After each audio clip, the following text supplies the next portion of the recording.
안녕하세요. 반갑습니다. 부동산입니다. 오늘은 부동산 TV, 투미TV 콜라보, 투미TV의 김재경 소장님 모시고 또 이제 2019년 7월이 됐잖아요. 반살 더 드셨어요. 그죠? 반살. 진짜 금방 간다. 2019년 시작한 지 얼마 안 됐는데. 그래서 하반기 부동산 시장 어떨까? 또 현장에서 특히 이제 재개발 쪽의 일을 굉장히 많이 하고 계신 분이기 때문에 시장 동향도 들어볼 겸, 그리고 하반기 어떻게 보고 계신지 얘기 들어볼 겸 오늘 좀 자리를 마련했습니다. 안녕하세요. 네, 안녕하세요. 당신의 부동산 주치 김재경 소장입니다.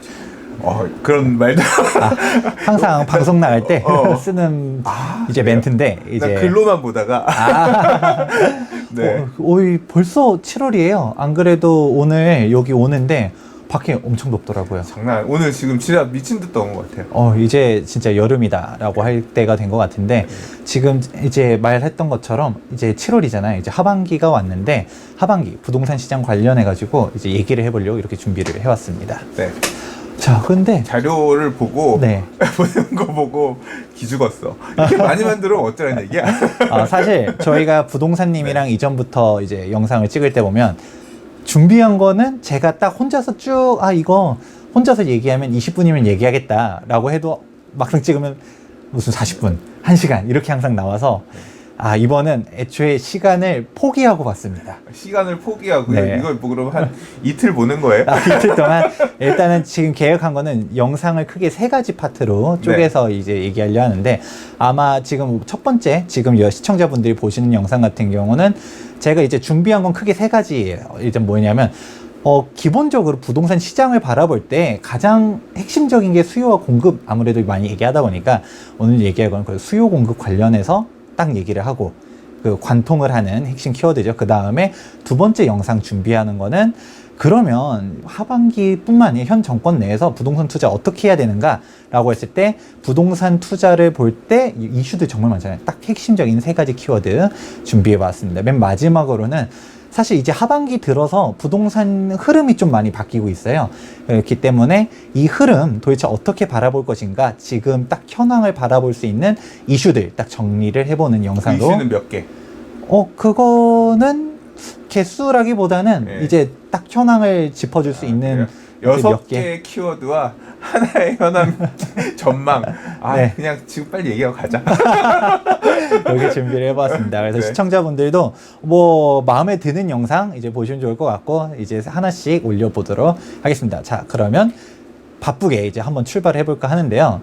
사실 이슈 같은 경우는 정말 많았잖아요. 2018년도 뿐만 아니라 지금도 뭐 새롭게 추가된 이슈들도 정말 많고요. 네. 부동산님이 봤을 때 이제 상반기 벌써 이제 마감을 했잖아요. 상반기가 가장 상반기에 큰 이슈는 어떤 거라고 생각하세요?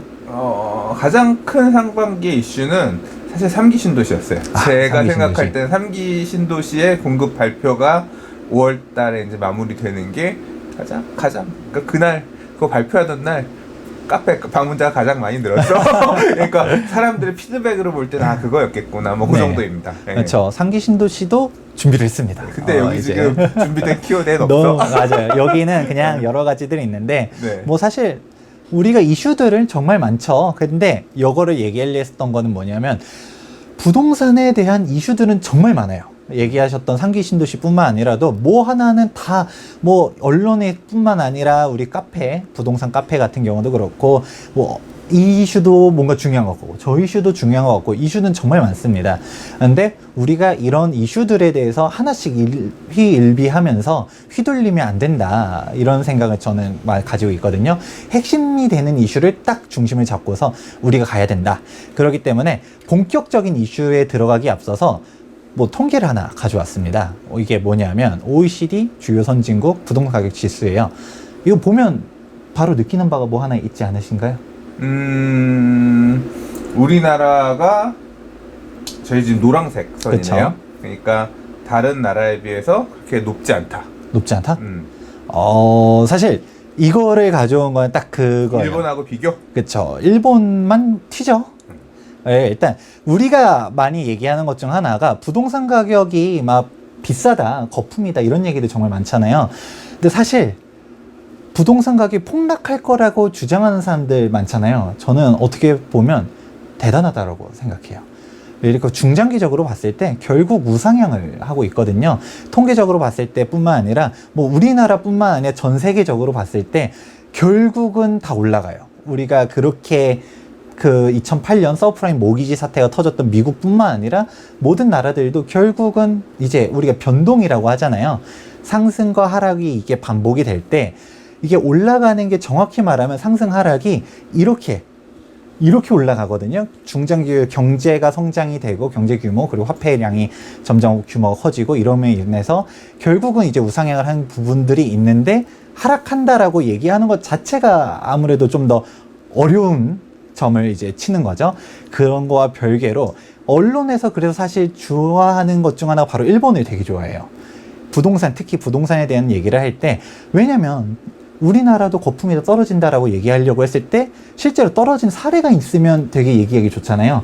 근데 대표적인 게 일본이란 거죠. 일본 90년대 이제 버블 경제 그게 무너지면서 막 부동산 가격이 떨어졌는데 유일하게 선진국, 우리가 단기간적으로 뭐 일시적인 급등락은 있을 수 있지만 그와 별개로 진짜 아예 무너져서 회복 못하는 데를 봤을 때 일본이라는 거죠. 근데 일본 같은 경우는 정말 많이 얘기하는데 사실 여기서 디테일하게 얘기하기에는 당시 그 거품 경제 상황을 깊게 얘기하는 어려우니까 워낙 특이 케이스라는 거예요. 여기서 말하고 싶었었던 점은 사실 다른 저우योग 선진국들 다 올라가고 있는데 일본만 유일하게 하락했다. 근데 이게 우리나라도 일본처럼 될 것이다라고 얘기하는 것 자체가 그 모든 변수들 중에서 가장 특이한 케이스 하나를 가지고서 일반화를 하는 게 아니냐라는 걸로 이렇게 가져왔습니다.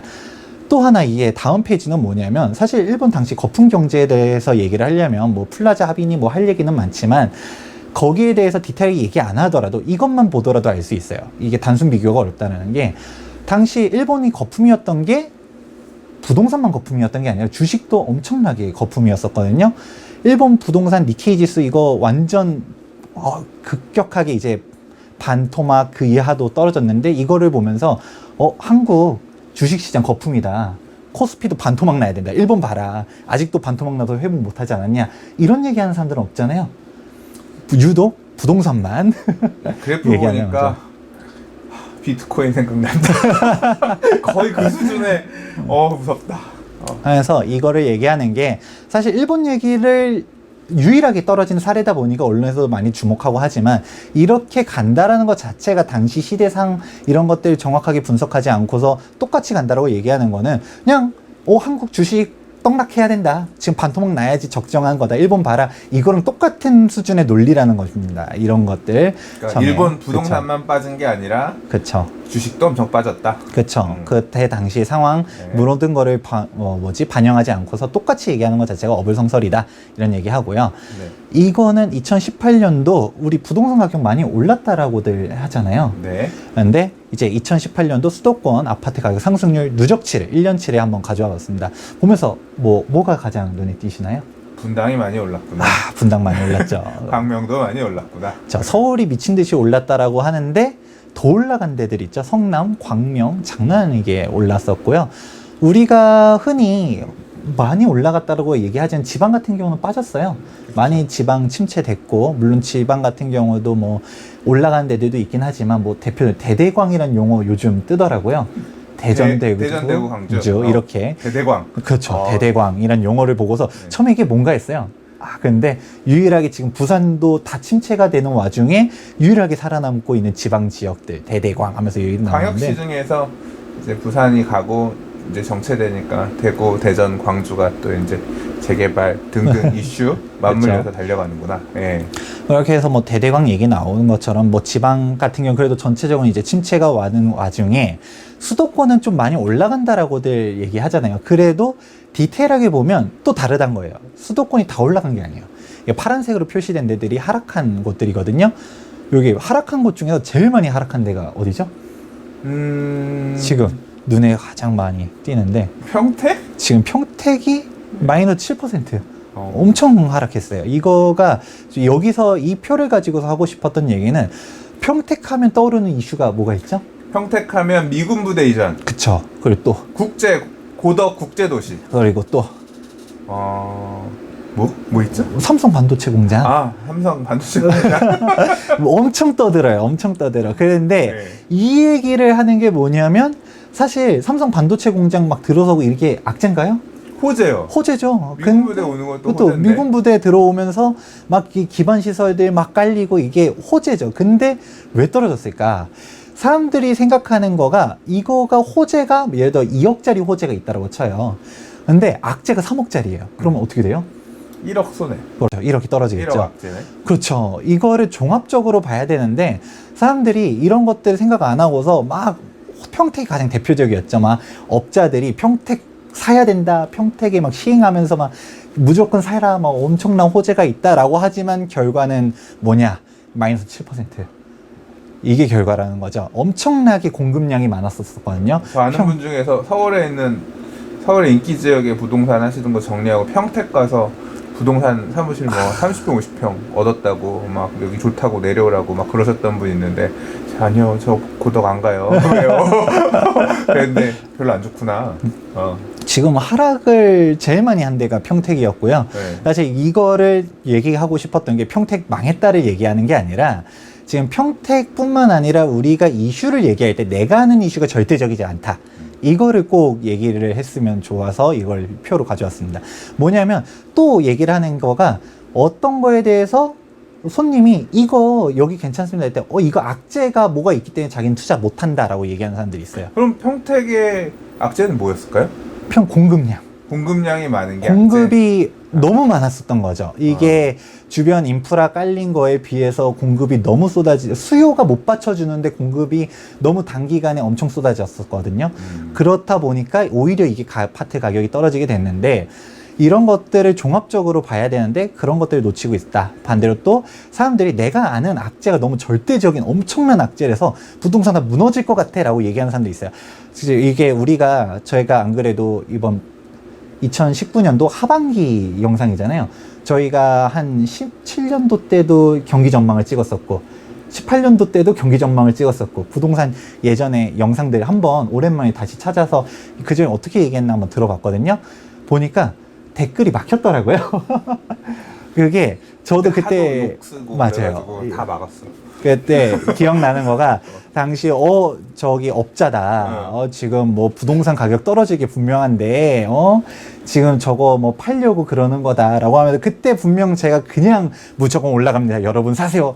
가지라 이런 거 아니었거든요. 막 이제 여러 가지 통계들 토대로 이렇게 해서 올라갈 것 같습니다라고 했는데 사실 그때 보고서 매수한 사람들은 돈을 벌었었고 근데 그때 놓쳤었던 사람들은 사실 땅을 치고 후회를 하겠죠. 우리가 1년 뒤로 돌아갈 수 있었다면 그때라도 잡았어야 됐는데 이렇게 할 수 있는데 당시 그때 댓글들이 기억나가지고 한번 저도 마상이라고 하잖아요. 마음의 상처 하면서 이제 좋은 뜻으로 얘기했는데 막 저기 업자들 막 비판하는 것들이 있는데 어떻게 됐나 하면 그때 댓글 궁금해서 한번 갔더니 막혀서 이제는 볼 수 없더라고요. 이렇게 돼 있는데 마음의 상처를 안 주게끔 제가 막았어요. 그렇군요. 네, 감사합니다. 네. 그래서 이 얘기가 뭐냐면 사실 이번 영상 자체도 아마 보시면서 비판의 시각 당연히 존재할 수 있죠. 이게 사람마다 바라보는 시각이 있고 제 말이 무조건 절대적으로 맞다라고 얘기하진 않을 거예요. 어쨌든 그동안 영상 했었던 것들 보면 사실 쭉 맞춰오긴 했지만 뭐 아무튼 또 맞을 거란 뭐 정답은 또 여러분들이 판단할 거니까 시간이 지나보면 알겠죠. 그런데 여러분들이 판단할 때 내가 이 표가 결국 의미하는 게 뭐냐. 결국 내가 아는 악재가 있다 하더라도 호재랑 종합적으로 봐라. 시각을 좀 넓게 가지고서 이제 판단을 해야지 내가 이런 악재가 있기 때문에 무조건 안 돼. 아니면 여기는 악재가 이런 것들이 있기 때문에 좀 어려울 것 같아요. 여기는 그럼 뭐 따지는 사람들 되게 많아요. 제가 뭐 지방이 좀 전체적으로 좀 어려울 것 같습니다. 그러면 지금 뭐 저한테 항의하듯이 연락한 사람들이 있어요. 소장님 말도 안 돼. 여기는 뭐가 개발되고요. 뭐가 들어오고요. 뭐가 어쩌고요. 그러면 종합적으로 판단해서 본인이 투자하시면 돼요. 그런데 그걸 가지고서 막 따지듯이 얘기하는 게 아니라 종합적인 시야가 필요하다라는 의미로 이렇게 가져와 보았습니다. 우리 몇 페이지 안 했어요? 지금 녹화한 지 15분 지났어요. 그렇군요. 자, 이제 본격적으로 오늘의 주제 달려가 보도록 하겠습니다. 자, 결국은 핵심 키워드가 이번에 첫 번째 영상에서 가져온 게 수요와 공급에 대한 내용을 할 거예요. 왜냐하면 이거는 시대가 지나더라도 가장 경제학에서 기본되는 게 수요와 공급 이렇게 얘기하다 보니까 떨어질 거라고 얘기하는 사람들도 공급량 가지고서 많이들 얘기하고, 그렇다 보니까 우리가 핵심적으로 이 부동산 시장을 이해하려면 공급에 대해서 이해할 필요가 있다 라면서 이제 준비해 왔는데요. 자, 사실 공급 과잉이라는 논란은 엄청 예전부터 많이 나왔었어요. 2015년도, 16년도 때부터도 2017년도, 18년도에 공급량이 엄청 많기 때문에 부동산 가격 떨어질 것이다. 아마 저희 이전에 2018년도 경기 전망, 2017 경기 전망, 이때도 항상 빼놓지 않고 얘기했었던 게 이제 뭐 이런 공급량 가지고서 얘기했었던 건데, 사실 18년도 가격 하락 왔나요? 2018년에 가격 많이 올랐죠. 그래서 9.13 대책이 나왔고, 그리고 나서 조금 조정. 그러나 그쵸. 연초보다 많이 오른 상태에서 끝났죠. 2018년도에 공급량이 많긴 했어요. 이게 보시게 되면 17년도 38만 세대, 18년도 49만 세대 엄청나게 많긴 했거든요. 중요한 거는 우리가 올랐다라고 하지만 디테일하게 봐야 된다는 거예요. 지역별로 보는 게 핵심이라는 얘기 예전에도 많이 얘기했는데, 뭐 서울특별시 뭐 2017년도 27만, 18년도 43만, 뭐 43,000, 맞아. 27,000, 43,000. 43만이면 뒤집어지겠네요. 3기 신도시를 다 한국의 역사를 다시 쓰는 거야. 그렇죠. 서울의 역사를 다시 쓰는 그러게요. 거야. 말 잘못했습니다. 27,000, 43,000, 경기도가 12만, 17만 이렇게 입주를 했는데, 사실 중요한 거는 경기도 공급량 많다라고 해도 이제 경기도 내에서도 방금 평택이 얘기했던 거예요. 지역별로 몰리는 데가 사실 따로 있었던 거고, 여기 좀 더 디테일하게 나가면 인구 대비해서는 경기도 충분히 수요할 만한 용량이 된다. 이런 얘기들을 했었습니다. 물론 일시적으로 공급량이 많아지면 주춤해질 수밖에 없지만 인구 대비했을 때는 사실 경기도도 그렇게까지 많지는 않았었던 얘기를 했었었고요. 사실 오히려 인구 대비해서 봤을 때는 지방이 너무 많았었던 거예요. 물량이. 그렇죠. 단순히 언론에서는 자극적인 얘기들 많이 하다 보니까 뭐 38만 세대, 49만 세대 입주다, 공급 과잉이다. 그때는 또 뭐 전혀 뜬금없이 막 IMF 때 떨어졌었고, 97년도죠. 그 다음에 이제 2008년도 때 서프라임 모기지 사태 때 떨어졌고, 그러니까 딱 10년 주기를 얘기하면 18년도 때도 떨어질 거다 얘기했었지만, 사실 앞에 거랑 지금 거랑 전혀 상관관계가 없는 우연의 일치였죠. 그렇게 얘기를 했었는데 아니나 다를까 18년도에 아무런 폭락은 없었습니다. 자, 그러면서 보게 되는 거 지역별로 봐야 된다. 이게 핵심이란 얘기인 거고, 그리고 우리가 봤을 때 언론에서 요즘 공급 과잉 얘기는 잘 안 해요. 왜일까라고 보면 더 이상 얘기할 게 없거든요. 18년도를 정점으로 해서 우리가 그래프적으로 봤을 때 엄청 많았던 건 사실이에요. 단기적으로 봤을 때 근 몇 년간 최고 수준의 공급량은 많았었지만 19년도, 20년도 뚝뚝 꺾이기 시작했다. 그러다 보니 언론에서도 더 이상 공급 과잉 때문에 부동산 가격이 떨어진다라는 얘기를 하기에는 약간 좀 동력이 약하다라고 할 수 있는 거죠. 그래서 요즘 공급 과잉 얘기는 잘 없다 이렇게 할 수 있습니다. 하지만 계속적으로 공급량에 대한 얘기들은 많아요. 특히 대한민국 주택 공급 충분하다. 일단 정부 인식이 그랬었잖아요. 우리가 8.2 부동산 대책 나왔을 때도 공급량, 왜 공급 대책 없었냐라고 했을 때 공급량은 충분하다 이런 얘기 했었던 거에 대표적인 통계 중 하나가 바로 주택 보급률이라고 할 수 있거든요. 전국적으로는 이미 2008년도 때 100을 넘겼어요. 그리고 지금 현재 2017년도 마지막 통계 보면 103% 이렇게 돼 있는데, 혹시 딱 이 통계 보면서 허점 같은 게 뭐가 있는지 보이시나요? 주택 보급률 아예 안 봐서. 아, 그래요? 예. 저는 주택 보급률 자체가 이 방향성도 좀 신뢰를 안 하고 개인적으로 안 하는 게 뭐냐면, 주택 보급률이라고 하는 게 분모분자가 있잖아요. 그게 나이롱이야. 오피스텔 주택 보급률 할 때 공급에 넣어야 안 나요. 뭐 1인 가구 넣어야, 이게 어쩔 때는 과거에는 없었다가 나중에 생기고 막 이래가지고, 뭐 다가구 주택은 어떻게 볼 거냐 이것도. 그래서 저는 사실 개인적으로 안 보거든요. 뭐 주택 보급률이라는 개념 자체를 외국에서도 안 쓴다고 하고 우리나라만 쓰는 거라고 하고, 보통 뭐 외국에서는 1000명당 주택 숫자, 맞아요. 예, 이거를 보통 쓰는데 우리는 이제 그런 통계를 지금 안 쓰다 보니까 저는 전혀 신뢰하지 않는 통계예요. 저도 동의합니다. 그래서 가져온 거예요. 근데 이거 주택 보급률 얘기를 저는 전혀 이걸 왜 이렇게 중요한가라고 생각해도, 생각보다 많은 사람들이 주택 보급률 얘기를 많이 하면서 주택 충분하다는 얘기를 해요. 근데 여기서 허점이, 방금 전에도 강 대표님이 얘기하셨지만 부동산님이라고 얘기하는 게 오히려 더 낫나? 아무튼 부동산님이 이제 얘기를 하셨지만 TV니까. 네, 부동산님 얘기대로 사실 여기에 주택으로서 가치가 없는 주택들도 다 포함되어 있어요.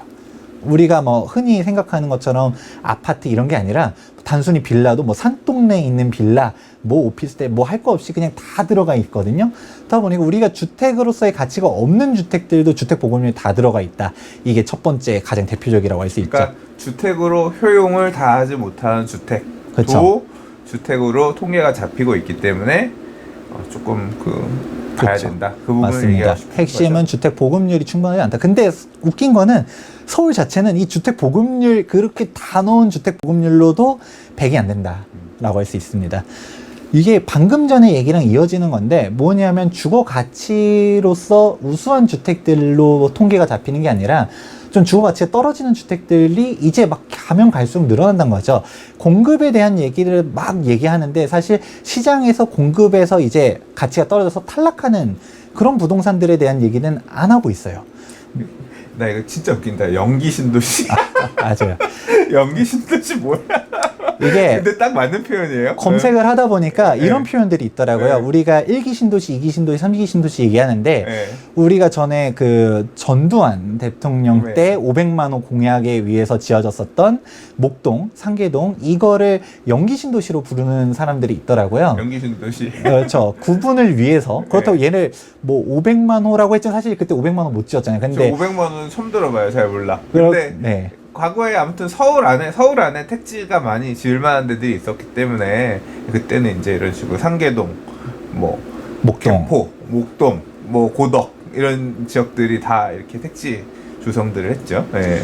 그랬었던 애들이 이제 연차들이 벌써 이렇게 다가온다는 겁니다. 보시게 되면 목동 같은 경우랑 상계동 얘네들도 이제 입주하기 시작한 게 85년도 때부터 이제 입주를 시작했었거든요.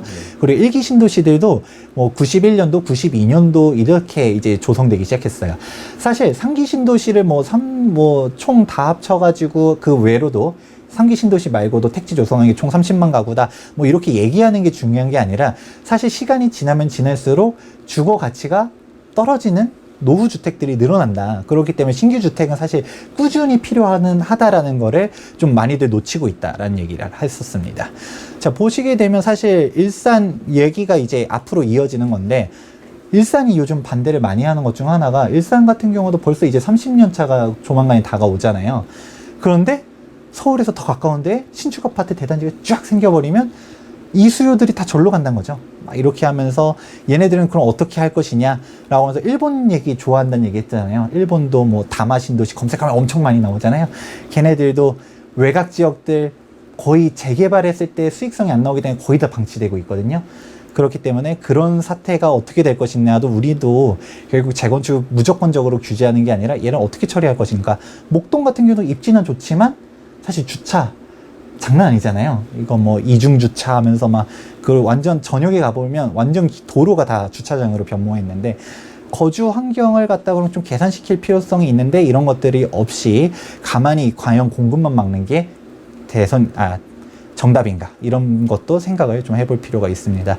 그렇기 때문에 이게 서울 같은 경우는 대표적인 구도심이었기 때문에 노후주택들은 원체 많았었던 거죠. 근데 서울뿐만 아니라 경기도 같은 경우도 지금 30년 차가 넘어가는 주택들이 기하급수적으로 막 이제 늘어나기 시작한다라는 점, 이런 것들을 좀 생각하면서 우리가 단순히 막 주택 공급이라는 게 차곡차곡 쌓이는 게 아니라 이제 우리가 주거 가치에서 없다라고 생각하면서 빠져나가는 것도 생각할 필요성이 있다라는 점 가져와 봤습니다. 자, 이제 상기 신도시 이제 얘기가 나왔는데 상기 신도시 어떻게 보세요? 만세. 만세? 어떤 의미로? 누가 좋다? 상기 신도시 일단 사실 이슈가 너무 많아요. 어떤 모양으로 만들어질지도 모르겠고, 뭐 근래 LH 사장님 얘기로는 우리가 이제까지 봐왔던 그런 신도시 형태로 3기 신도시를 공급 안 할 거다. 연립주택 빌라 이런 것들 저층 고밀 이런 식으로 개발해야 된다 이런 주장도 있었고, 어떤 모양으로 만들어질지 모르겠어요. 그래서 진짜 시장에서 수요자들이 필요로 하는 공급이 될 건지, 제때 공급이 될 건지 등등 그냥 되겠지. 이 정도로 사실 개인적으로는 보고 있어요. 되면, 그리고 나랑도 상관없는 게, 저는 받을 수 있는 청약 이런 걸로 받을 수 있는 능력도 안 되고 3기 신도시가 여러 지역이 있지만 관심 있는 지역은 저도 제한적이고 뭐 예를 들어 과천 준다고 하면 과천 받겠어요, 안 땡큐죠. 받겠어요? 땡큐. 땡큐죠. 땡큐. 뭐 이제 좋은 데는 주면 받겠지만 어차피 그건 내 몫도 아니잖아. 그래서 사실은 그냥 보고 있어요. 보고 있는데 진짜 무책임하다. 이렇게 물어볼게요. 혹시 3기 신도시가 입주를 하면 뭐 3기 신도시뿐만 아니라 뭐 자질구레한 것들, 택지지구들 뭐 어떻게 잘 추진되냐는 주제 치더라도 30만 가구가 경기도에 꽝 생겼다고 칠게요. 서울 수요 어떻게 될 것 같아요? 분산될까요? 뭐 일부 근처에서 사실 3기 신도시를 제일 원하는 사람들은 3기 신도시에 제일 민감한 사람들은 서울 사람들이 아니에요.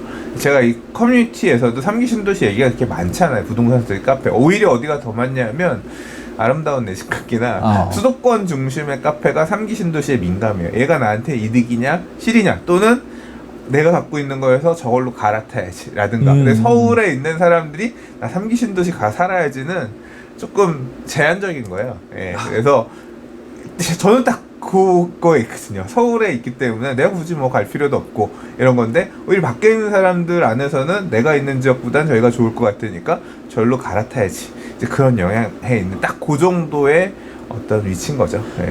저희 항상 여러 번 촬영할 때마다 느끼는 건데 네. 부동산님이랑 저랑 생각이 똑같아요. 제가 하고 싶었었던 내용이 있었는데 네. 한번 질문을 드려봤더니 정답이 나왔어요. 이거예요. 사실 많은 사람들이 이거 나오면 수요가 분산돼가지고 뭐 될 거라고 생각하는데 사실 이 경기도 수요의 이제 분산밖에 안 되는 거거든요. 서울 사람들이 얼마나 물론 갈 사람들은 가겠죠. 근데 얼마나 가겠냐라는 거예요. 그러니까 결국 청약돼서 경기도 가는 간다는 사람은 거죠. 갈 거야. 청약 서울에서 전세 살다가 돼서 청약돼서 간다라고 하면 갈 수 있는데 물량이 30만이라고 하는데 실제로는 이 공공주택지구잖아요. 공공주택지구는 50% 이상 공공 분양을 공공에서 공급하는 거 실제로는 50%보다 훨씬 더 많이 공공에서 공급하는데 공공 공급은 임대, 분양 전환, 분양이 있잖아요. 공공 분양 있고 민영 분양이 일부 있거든요. 그래서 보면 18만 정도인가? 예. 실제 30만 중에서 나머지는 임대고요. 실제 공급 분양 물량으로는 18만이에요. 그게 이제 지역으로 5개 지역으로 쪼개져 있잖아요. 네. 아니 하남 쪽에 거주해야 될 사람들이 고향 창녕이나 부천 대전 가서 못 받잖아요. 그러니까 저 안에서도 사실 또 그러면 내가 받을 수 있는 개수 쪼개보면 제한적인 거죠. 많은 것 같지만 막상 또 내가 짚을 만한 건 항상 제한적이죠. 제가 할 말이 더 없습니다. 정답이 다 나와서. 네, 뭐 그거예요. 그래서 뭐 이거에서 좀 더 뭐 사족 붙이자면 결국 이제 경기도민들의 이제 뭐 알력 다툼이라고 해야 되나? 결국 이제 파이 나눠 먹기. 예를 들어서 뭐 동탄에서 있다가 뭐 좀 더 뭐 내가 과천 갈 수 있다면 과천 가겠죠. 그리고 뭐 일산에 있다가 뭐 창릉에 좀 더 서울 가까운데 신축 방금 전에 일산도 30년 차 이제 넘어간다는 얘기 했잖아요. 이제 얘네들 언제 입주하겠어요? 뭐 빨라야 한 5년 되지 않겠어요? 택도 없을 것 같은데. 5년. 근데 사실 이게 핵심이긴 해요. 네. 3기 신도시가 언제 입주냐라고 했을 때 네. 사실 2기 신도시 아직도 진행 중이잖아요. 네. 뭐 얘네 발표가 처음 시작한 게 노무현 참여정부 때 2003년도 그때 처음 2기 신도시 발표가 됐는데 지금 10년도 훨씬 더 지났는데도 아직도 완성이 안 된 데들 이제 분양하는 데들 아직도 택지 막 정리하고 있는 데들 있거든요. 검단은 지금 하고 있잖아요. 그러기 때문에 얘네도 언제 입주할지 모르고 사람들이 5년 얘기하는 것도 5년도 되면 다행인 거예요. 5년 내에. 뭐 사실 우리가 생각하는 것처럼 수요가 빵 한꺼번에 터져서 흡수를 하는 게 아니라 아주 장기간에 걸쳐도 될 가능성도 있는데 뭐 그것도 가봐야 근데 아는 거고. 사실 나는 되게 웃긴 게 뭐 그런 것도 있어요. 후분양을 하라고 하면서 아마 이제 신도시 이런 것들은 선분양할걸요? 후분양하라고 해놓고 돈이 없거든. 돈이 없다라기보다는 빨리 공급해서 필요한 주택 수요를 채워줘야 되니까 그러니까 나는 나이롱들이 너무 많아. 이때는 이러고 저때는 저러고 무슨 기준으로 그러냐라고 하면 자기 마음에 드는 그 내로남불. 약간 납득이 안 가는 부분들이 많이 있어. 전 선분양이 되게 좋은 제도라 개인적으로 생각하거든요. 그렇죠. 네. 뭐 선분양 후분양 얘기까지 들어가면 너무 길어지니까 예. 하여튼 그러고 일단은 또 서울 얘기를 하다가 이제 또 옆으로 샜는데 결국 서울 같은 경우는 오히려 3기 신도시니 뭐니 이렇게 들어오게 되면 오히려 더 호재예요. 왜냐하면 지금도 경기도에서 서울로 출퇴근하려면 출퇴근 시간대 엄청 막히잖아요. 그런데 여기서 이게 경기도에 30만 세대가 더 들어간다. 지금 뭐 어떻게 올림픽대로 얼마나 더 넓히겠어요. 뭐 이거 뭐 사실 뭐 자유로 일산에서 여기 오는데 뭐 자유로니 뭐니 이게 한계가 있단 거예요. 그렇기 때문에 사실 출퇴근 시간이 더 늘어나질 수밖에 없거든요. 그렇게 되면 오히려 입주 여건들이 경기도에 주거 이제 서울로 출퇴근하는 사람들 기준으로 봤을 때는 주거가 점점 더 열악해진다는 것이고, 지금 서울에 대한 오히려 출퇴근 사람들로 봤을 때는 오히려 서울 희소성이 더 높아질 가능성이 오히려 더 있다. 그러나 거죠. GTX가 출동하면 어떨까? GTX. 아무튼 GTX 이렇게 해서 G 어떻게 해서 어떻게 돼요? 그래서 사실 3기 신도시 발표하면서 광역교통시설이랑 그 다음에 교통시설들 개선하는 안들을 다 되게 비중 있게 얘기를 했잖아요. 그리고 자족도시 지역마다 꽂아주겠다 얘기했고. 뭐 이제 너무 서울 사실 시자 아니야? 얘기를 안 하려고 했었는데 말 나온 김에 좀 하자면 네. 상기 신도시에 대해서 디테일하게 저희가 방송을 따로 했었을 땐 그런 내용들 다 한 번씩 짚긴 했었어요. 네. 참고로 GTX는 될 거예요. 이게 GTX가 안 되면 삽을 이게 뭐 상기 신도시 아마 삽을 못 들 거예요. 막 머리띠 싸매고 다 경기도민들 반대하면서 GTX는 될 거라고 보는데, 그렇기 때문에 지금 경기도에 투자를 하려고 할 때는 GTX가 있는 데만 보란 얘기를 많이 해요. GTX가 있는 데가 살아남을 거거든요. 왜냐면 사실 이거 말고도 뭐 다른 교통 체계들은 있어요. 그런데 그거가 자세하게 뜯어보면 이기 신도시 발표했을 때 있었던 거 재탕하는 것들이 되게 많거든요. 그럼 반대로 다시 얘기하면 이기 신도시 발표를 2003년도에 했는데 15년이 지나간 지금도 안 되고 있는데 얘네들이 이걸 하겠냐라는 거죠. 그거는 사실 뚜껑 열어봐야, 삽을 떠봐야 한다는 건데, 그래도 GTX 같은 경우는 워낙 지금 현 시점에서 뭐 상기 신도시를 출발하려면 일단 GTX 자체는 하지 않으면 큰 틀에서 아예 대승적은 뭐 되는 게 없기 때문에 GTX는 저는 된다라고 봐요. 때문에 경기도를 봤을 때 GTX가 있는 데는 살아남아요. 근데 GTX조차도 없는 데는 너무 양극화가 확 난다는 거죠. 말했던 것처럼 30만 세 안 붙어야 될 때를 고려할 때 그 정도 고려해서 경기도권을 봐라.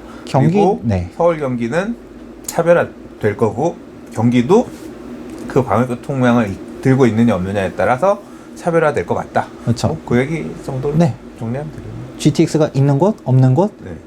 그 명암이 극심하게 갈릴 것이다. 경기도 같은 경우는 그렇게 얘기해 볼 수 있을 것 같네요. 당장 오늘 제가 여기 서울 성동구 똑같이 용산이랑 성동구랑 바로 붙어 있잖아요.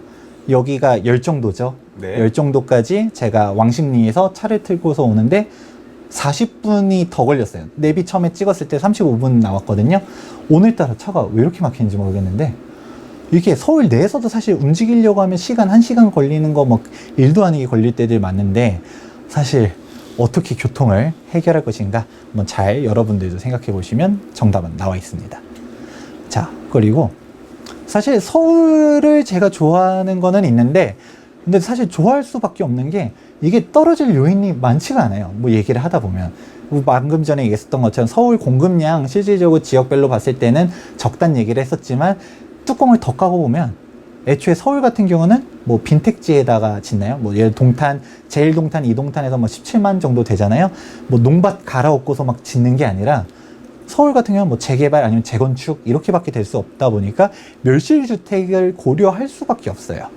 그런데 2017년도까지가 통계청에서 나와 있는 마지막 멸실주택 숫자예요. 그래서 이렇게 쭉 한번 공급량을 비교해 봤는데, 우리가 공급량이 뭐 3만 가구다, 4만 가구다 얘기할 게 아니라 실질적인 멸실주택이랑 같이 비교해 보면 뭐 1만, 2만 이 정도밖에 안 되고 있는데, 오히려 16년도, 17년도는 오히려 마이너스였다는 거죠. 부셔진 게 더 많았었다.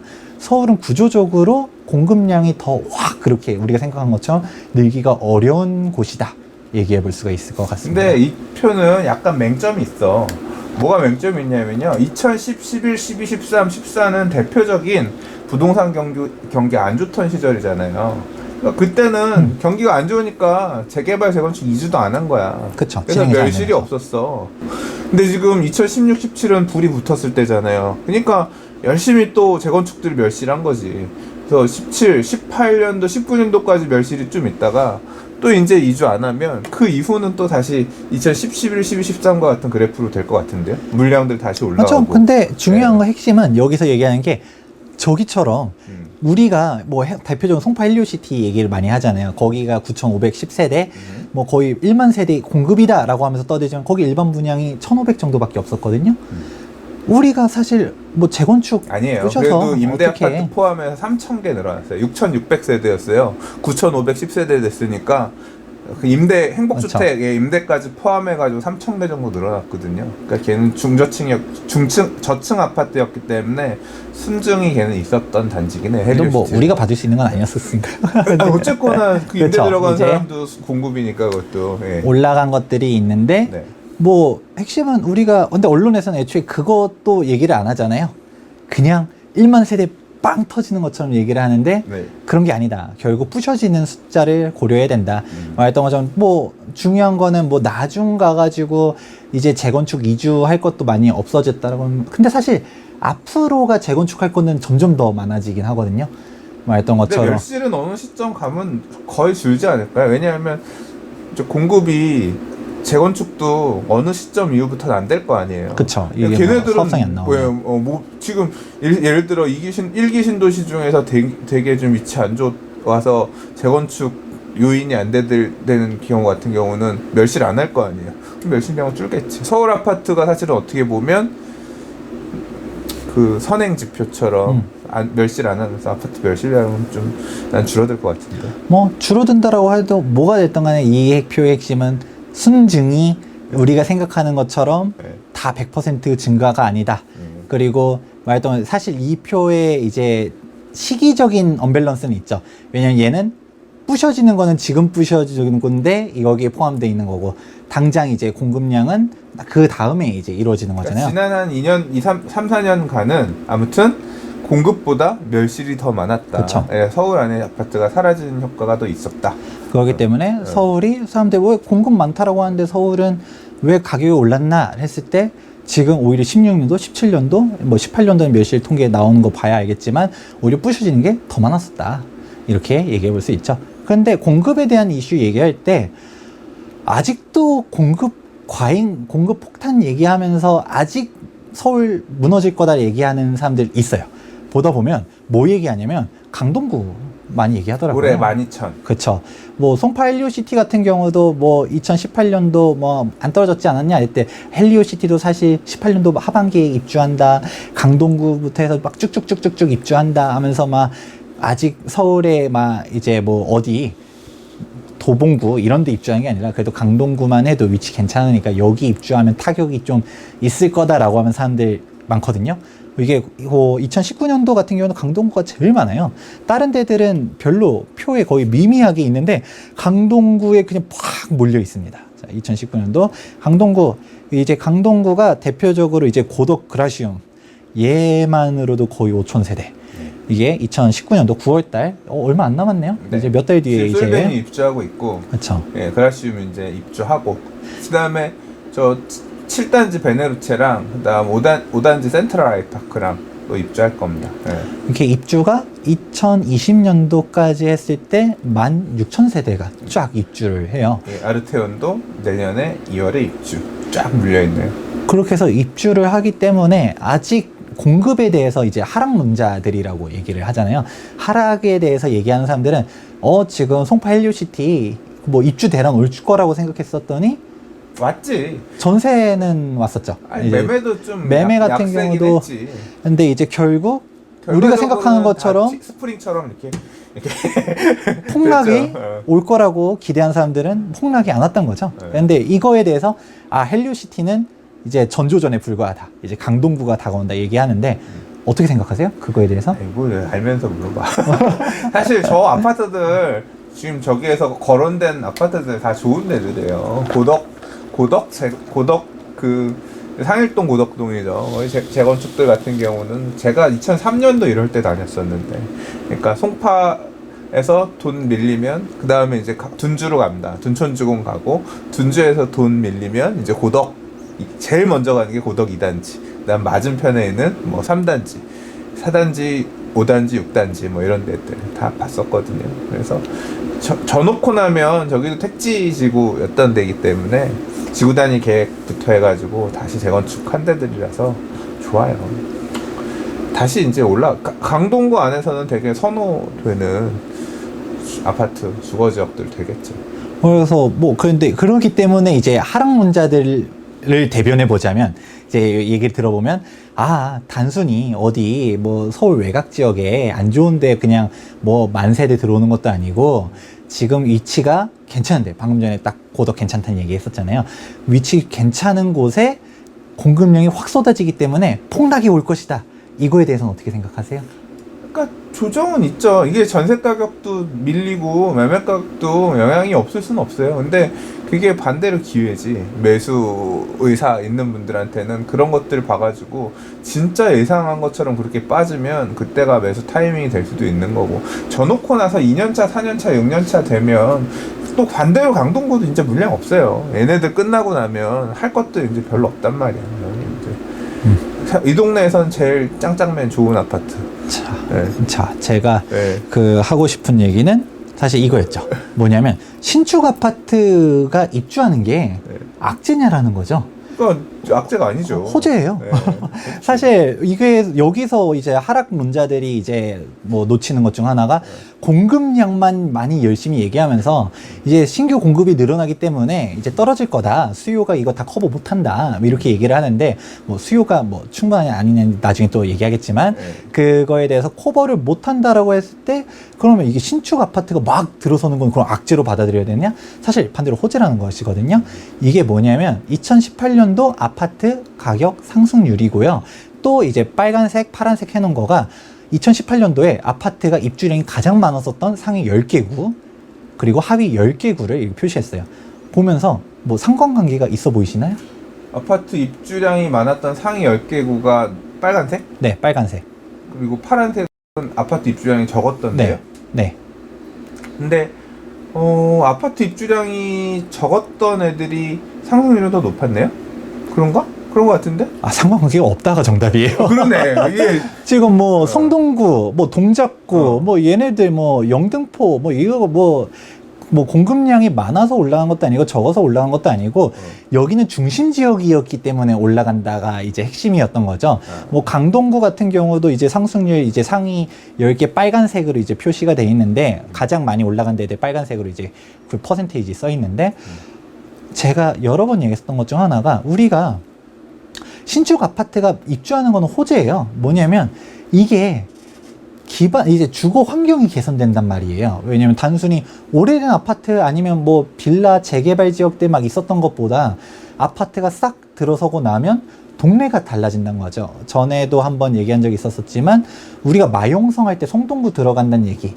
오히려 광진구가 사실 원래 성동구보다 훨씬 더 뜨는 동네였었거든요. 살기도 좋고 뭐 이제 기반 시설도 잘 갖춰져 있고 광진구가 원래 전통적으로 비쌌는데 성동구가 지금 더 치고 올라간 이유, 그리고 우리가 강북 성대장 했을 때 마용광이 아니라 마용성이 된 이유 얘기했을 때 신축 아파트 프리미엄 얘기를 했었어요. 신축 아파트가 딱 들어서고 나니까 신축 아파트가 가격대를 딱 쳐주고, 그러니까 주변 아파트 연차가 좀 20년 차, 뭐 10년 차 된 아파트들도 신축 아파트 가격 쭉 올라가는 거 보면서 우리도 쫓아가고 이게 되는 건데, 더군다나 또 성동구 같은 경우는 10년 동안 새로 입주한 아파트가 20개가 넘어가요. 그러니까 예전에 뭐 당장 옥수동 같은 경우도 뭐 산동네 달동네 하던 곳이 신축 아파트도 쭉쭉쭉쭉쭉 재개발이 완성되고 나니까 이제 입지가 부각되는 거죠. 예전에는 아무리 옥수동이라 해도 저기 한자집. 동호대교 건너서 완전 산동네 막 이런 것만 생각하다가 산동네가 이제 아파트로 싹 바뀌니까 3호선 라인 동호대교 건너 바로 강남압구정 이런 것들이 보이면서 가격대가 잡아진다는 거죠. 이게 결국 핵심은 재개발이라든지 재건축대가 신축 아파트 들어서는 거가 엄청난 호재란 거예요. 지금도 강동구 같은 경우도 하고 싶은 얘기가 뭐냐면, 강동구에 이렇게 뭐 고독 그라시움부터 해가지고 막 쫙 들어선다고 쳐요. 전세는 무너질 거예요. 왜냐면 당장 입주할 거를 어떻게 처리가 안 되기 때문에 송파일리오시티 같은 경우도 막 전세 같은 경우는 많이 무너졌었거든요. 엄청 쌌어요. 이게 강북 전세보다도 싸게 막 이 송파인데도 막 전세 막 30평대 뭐 4억, 5억 이런 얘기 나오고 그랬었거든요. 강동구도 그렇게 되면서 전세는 당분간 어려울 거예요. 근데 이거 입주장 지나고 나면 매매 가격으로만 놓고 봤을 때는 어떻게 될까요? 이게 공사판이었었던 데가 신축 아파트로 싹 정비가 되고 나면 주거 환경 좋아지나요? 나빠지나요? 아니 되게 좋아지죠. 그렇죠. 엄청 좋아지죠. 엄청 좋아질 거예요. 사실 이제 강동구 입주 물량 쏟아질 때 강동구에 있는 이 아파트들도 봐야겠지만 개인적으로는 이제 미사 쪽도 직방 타격이 있을 거기 때문에 미사 쪽도 흔들리면 미사 전세도 같이 흔들리겠지. 미사 매매 물건들 중에서도 금매 있으면 그러니까 강변도시 예, 뭐 같이 볼만한 것 같아요. 맞아요. 저는 매매 가격 자체도 실질적으로는 안 흔들릴 거라고 보고 있지만 입주 강동구 막 입주할 때 근데 설령 그때 뭐 진짜 설령 1,000, 2,000이라도 떨어지면 잡으세요, 여러분들. 이게 입주장 마무리되면 사실 좋아집니다. 주거 환경이 개선되기 때문에. 그렇기 때문에 사람들 많이 얘기하는 것처럼 공급량 서울에 이것 때문에 떨어지는 일은 사실 없다로 이제 저는 생각하고 있습니다. 자, 공급에 대한 내용은 쭉 얘기를 했어요. 왜냐면 수요 공급 얘기한다 했잖아요. 이건 수요 얘기를 할 건데 사실 이거는 연결되어 있는 거라서 좀 가져와 봤어요. 가운데에다가 사실 공급이 중요한 게 아니라 공급량, 우리가 그 숫자 단순히 얼마가 입주하냐가 중요한 게 아니라 그러면 인구 대비해서 얼마나 입주하냐를 사실 따져봐야 된다는 것이죠. 단순하게 생각해도 수도권의 전체 인구의 절반이 수도권에 산다는 얘기를 하잖아요. 그걸 따지면 전체 뭐 공급량이 뭐 50만 세대가 2019년도에 입주한다. 예를 들어서 그렇게 쳤을 때 그럼 25만이 수도권에 입주하는 거는 사실 당연한 거예요. 그거 관련해 가지고 그런 거 따지지 않고 인구도 적은 데에다가 막 엄청나게 집만 지어 놓는다. 그러면 떨어지는 거죠. 그게 뭐 1만 세대가 입주하든 5천 세대가 입주하든 뭐 인구 농촌에다가 막 1,000세대 대단지 지어봤자 뭐 하겠어요. 그런 것들을 생각해야 된다는 게 인구라는 거 보아야 되는 건데 사실 인구에 대해서는 많은 사람들이 놓치고 있는 것들이 하나 있습니다. 바로 인구 밀도인데요. 바티칸이라든지 싱가포르와 같은 그런 뭐 도시국가 이런 데들을 제외하고서 봤을 때는 대한민국 인구 밀도가 세계 3위예요. 우리가 인구 많다고 생각하는 인도, 중국 얘네들보다 대한민국이 빠글빠글하게 살고 있어요. 자, 그런데 한 발 더 나아가면 그렇게 빠글빠글한 인구 밀도에서도 우리나라에서 가용할 수 있는 토지 면적이 많지가 않다는 거죠. 70%가 산이란 얘기, 뭐 우리가 뭐 예전에 학교 다닐 때 많이들 들어봤을 거 아니에요. 그렇게 70%가 산이다. 그런데 그 와중에 30%도 고루고루 30%에 퍼져 있는 게 아니라 이 와중에서도 엄청 좁은 곳에 몰려 있다는 것이죠. 뭐 우리가 광역시들 서울, 대전, 대구, 부산 막 이런 식으로 광역시들 막 빨갛게 이렇게 몰려 있는데 우리가 제2의 수도라고 하는 부산의 인구 밀도가 4,000인데 서울은 16,000. 어마어마하게 서울에 몰려 있단 거예요. 그런 엄청난 수요를 과연 어떻게 무시하고서 주택수를 볼 것인가 라는 것이죠. 그렇기 때문에 우리가 인구 대비해서 봐야 되는 거 꼭 얘기해야 되고 또 한 가지 중요한 거는 사실 우리가 비교를 많이 하잖아요. 외국과 비교를 했을 때 우리나라 서울 부동산 가격 아직 비싼 거 아니다. 더 올라갈 가능성이 있다라고 하면 가장 먼저 반박 들어오는 게 뭘까요? 외국과 비교를 하면. 모르겠네요.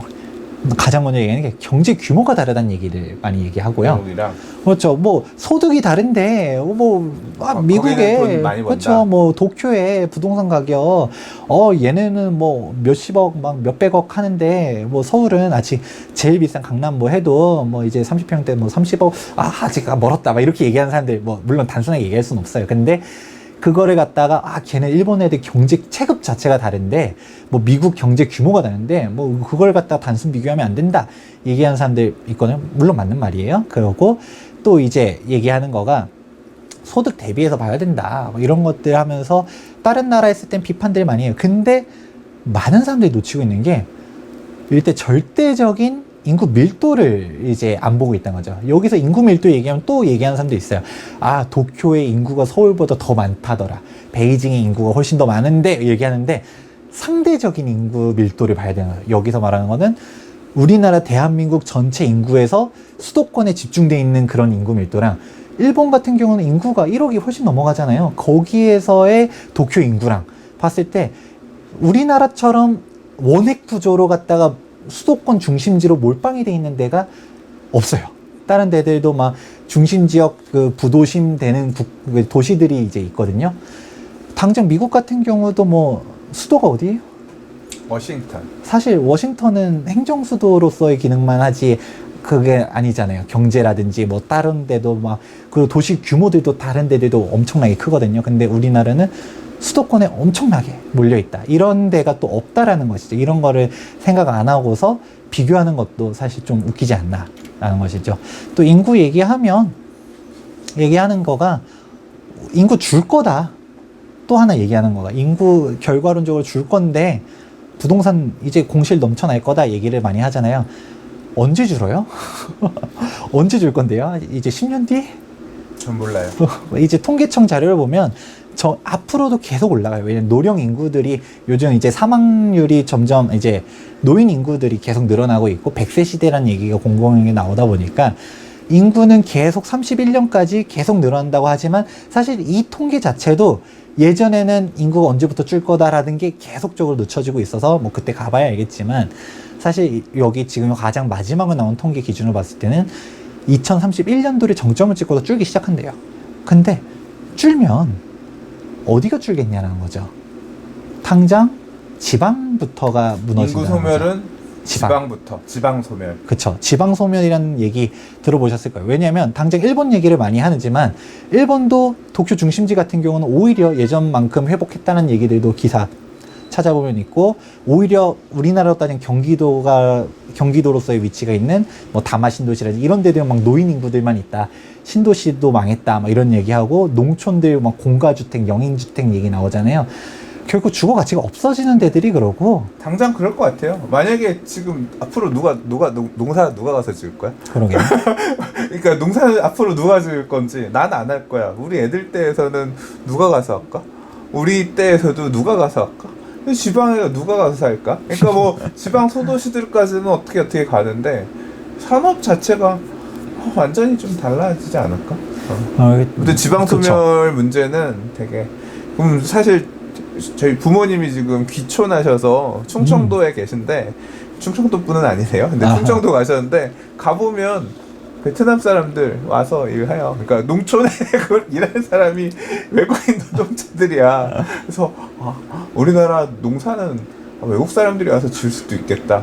제가 얼마 전에 만선호프 을지로 가면 술집 거기 만선호프에서 일하는 사람들 다 외국인이에요. 노동자들 이런 계층들이 이런 식으로 분파될 수 있겠구나. 아무튼 인구 문제는 얘기 나와서 그냥 말이 샜는데 잘 모르겠어요. 중요한 얘기 하셨어요. 네. 사실 저도 말로만 들었는데 사실 농촌 가면 양로원에 가면 60대도 완전 현역이다. 70대도 무슨 60대면 뭐 바닥 쓸어야 된다는 얘기 들었는데 어떤가요? 농촌 가보면 연령대들이 어떻게 돼 있나요? 다 저희 아버지 또래 전후의 분들이시죠. 그러니까 저희 아버지도 7순 지나셨거든요. 예. 그래요. 그냥 그런 분들이 농사 지으시면서 이렇게 살고 계시고 뭐 이제 일손 많이 필요할 때는 사람 고용해서 일을 하는데 이제 베트남 분이 자기 이렇게 모여가지고 그거 해서 하고 근데 그런 게 되게 오래전부터 있었나 봐요. 그래서 특히 이제 지방 쪽 같은 경우는 외국인 노동자들이 없으면 안 돌아가는 그런 게 많이 있나 봐요. 중요한 거가 정답이 나왔어요. 뭐냐면 사실 인구가 준다라는 얘기를 많이 하면서 이제 부동산을 사면 안 된다. 인구가 주는데 어떡할 거야? 라고 얘기하는 사람들 많은데 줄어도 지방이 소멸된다라는 거죠. 뭐냐면 농촌 지금 이제 70, 80 되시는 분들 막 지금이 있는데 이제 뭐 한 20년, 30년 지나가서 이제 어떻게 갔다라고. 20년 뒤면 제가 이제 환갑이 지나서 60에서 74인데 이제 그분들 이제 진짜 인구가 줄기 시작한 때가 왔다라고 칠게요. 그러면 그분들이 그 빈자리를 누가 채우냐라는 거예요. 막 이제 지금도 사람들이 잘 모르는 것 중 하나 통계청에 보면 공가주택 통계가 잡히고 있는 거 혹시 아세요? 공가주택. 네, 공가주택이 있어요. 지금도 대한민국에. 많죠. 그 시골 가면 집들 벼 있어요.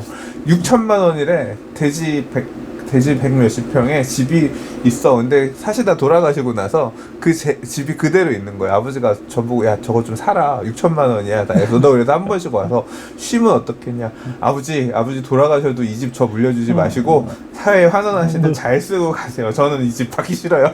아버지 살고 그 집 가 지으셨거든요. 예, 그러니까 나는 지방 가서 못 살겠어. 시골 가서 못 살겠어.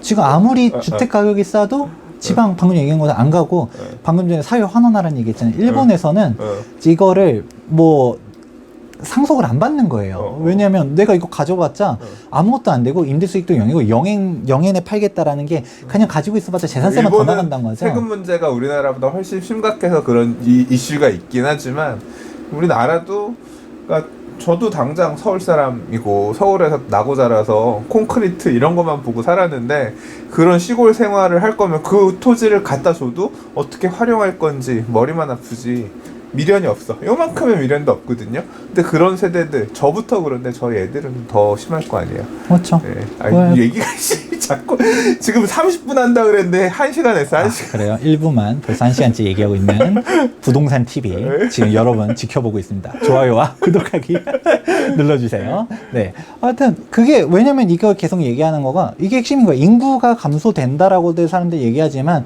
결국 일본도 오히려 지자체에다가 너네가 좀 가져가 해도 지자체도 안 받겠대요. 그 농촌에서 자기네들이 받아봤자 관리가 안 된단 말이죠. 그렇게 하면서 이렇게 되는 거, 즉 어디가 줄어드냐? 지방. 왜냐하면 결국 지방도 지금 벌써 농촌에 젊은 애들이 없다고 뭐 애들도 없고 하니까 학교도 폐교되고 뭐 당장 귀농을 했다고 쳐요. 젊은 부부가 산부인 애를 낳으려고 해도 산부인과도 뭐 없고 하면 그나마 좀 더 사람들 많이 모여있는 도시 쪽으로 가서 해야 되고 병원도 없고 인프라 뭐 그런 농촌에다가 대형 할인마트가 있겠어요? 뭐가 됐던 간에 이런 인프라가 무너지기 시작하면 사실 살기가 점점 열악해지는 거고 일본을 오히려 바라볼 거는 그런 걸 봐야 되는 거예요. 일본에가 이제 보면 일본 지방들이 그렇게 인프라들이 무너지다 보니까 젊은 사람들이 거기 있어봤자 뭐가 있어요? 뭐 놀거리 뭐 이런 거 아무것도 없고 일자리도 없으니까 오히려 중심지로 더 몰린다라는 거죠. 그렇게 될 것이다. 이런 얘기하고 있고 또 한 가지 또 이제 얘기하면 이건 간단하게 얘기할게요. 많이 얘기했었으니까 은퇴를 하면 2015년도 때 한국은행에서 뭔 얘기를 발표했었냐면 이제 베이비 부모 세대가 본격적으로 은퇴를 하니까 이 사람들이 부동산을 팔 거다. 이제 수입이 없잖아요. 그러니까 부동산을 오히려 팔 거라고 했지만 바로 1년 뒤에 상반된 통계가 나왔어요. 은퇴자들이 오히려 부동산을 더 사는 거야. 왜 살 것 같아요? 전 알아요. 네, 뭔가요? 지금 베이비 부모가 부동산 투자로 돈 제일 많이 벌어본 세대야. 그래서 뭘 투자해야 되냐 이런 땐 이걸 사야지. 사실 선수지 어떻게 보면 선수들이 야 지금 이거 사야 될 때다 해서 더 사가지고 사실 많이 먹었지 또 요번에. 예. 말했던 것처럼 오히려 진짜 해본 사람이 해본 걸 수도 있고 사실 또 하나 얘기 나오는 거는 뭐 그럼 이거 말고 할 게 없어요. 뭐 어떻게 해요? 뭐 치킨집 차릴 거야? 자영업자들 다 그러니까 다른 무너지겠는데? 투자를 안 해봤어. 맞죠. 그러니까 뭐 이렇게 금융 투자든 뭐든 이런 거 통해서 뭐 좀 먹어보고 했어야 되는데 집 사서 돈 벌어본 그 경험을 바탕으로 또 집을 산 거야. 오히려 이렇게 은퇴 노후 생활을 할 자금인데 퇴직금 가지고도 주식에다가 몰빵 비트코인에다가 몰빵 이렇게 할 수 없기 때문에 우리가 그렇다고 요즘 창업해도 뭐 다 무너진다 이런 얘기들이 워낙 많다 보니까 오히려 안전한 부동산으로 가자 하면 오히려 은퇴한 사람들이 부동산을 더 많이 사기 시작했다라는 게 나온다는 거죠. 그렇기 때문에 뭐 생산 가능 인구 뭐고 얘기를 해도 사실 은퇴자들 이 사람들이 오히려 돈을 제일 많이 축적한 세대들이잖아요. 그렇죠. 그렇기 때문에 부동산 오히려 더 사고 있다. 사실 이런 것도 봐야 된다. 사실 그 얼마 전에 그 혹시 저거 연금 토지연금 들어보셨죠? 주택연금 들어보셨죠?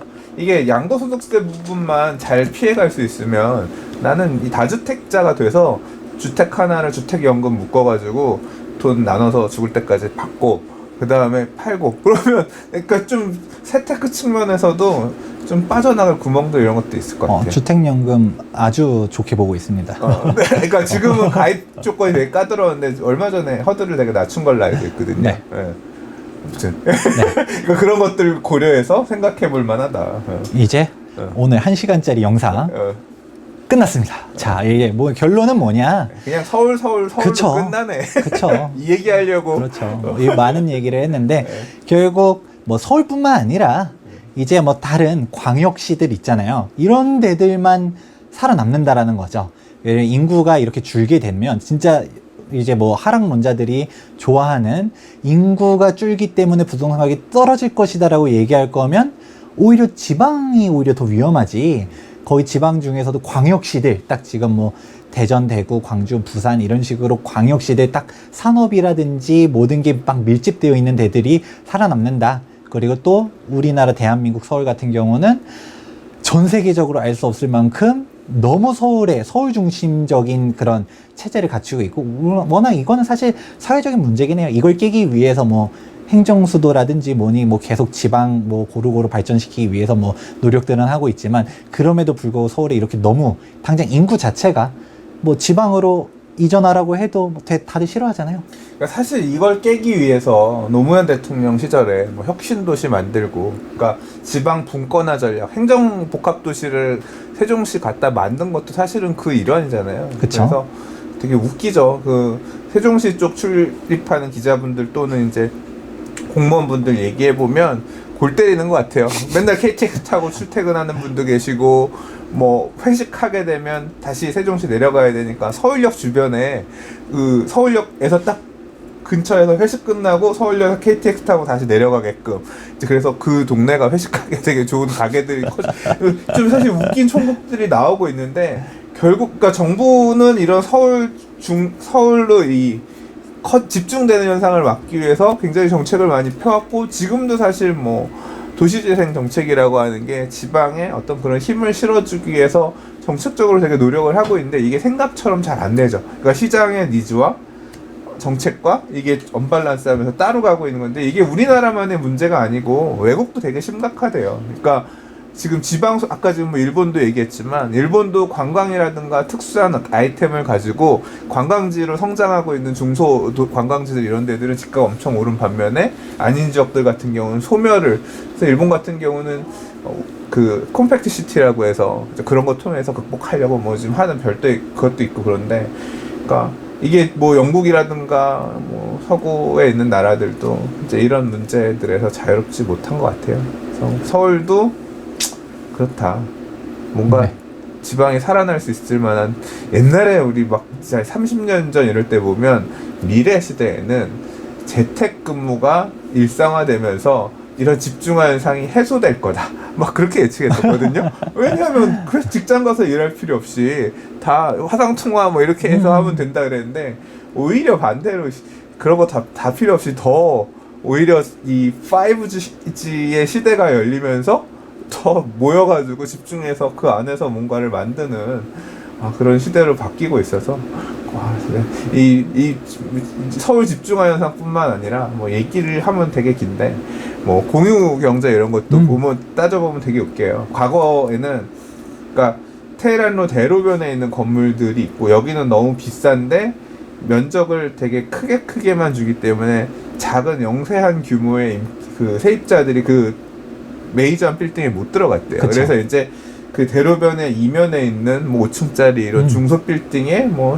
20명, 5명 근무할 수 있는 사무실들을 이렇게 열었다라고 하면, 이걸 갖다가 패러다임이 바뀌면서 공유 오피스가 들어와서 전대 이런 식으로 푸니까 5명, 10명, 3명, 2명 있는 사람들도 메이저한 오피스에 A급 지에 있는 걸로 갈 수 있게끔 개선이 되고, 얘는 잘 되는데 그 뒤에 채워주고 있는 얘네는 다 공실이 발생하는 그런 문제가 생기고 있다는 거예요. 예. 그 양극화가 굉장히 다양한 이유, 다양한 형태에서 나타나고 있고, 지금 그 트렌드가 지금은 계속 공고해지고 있는 것 같아요.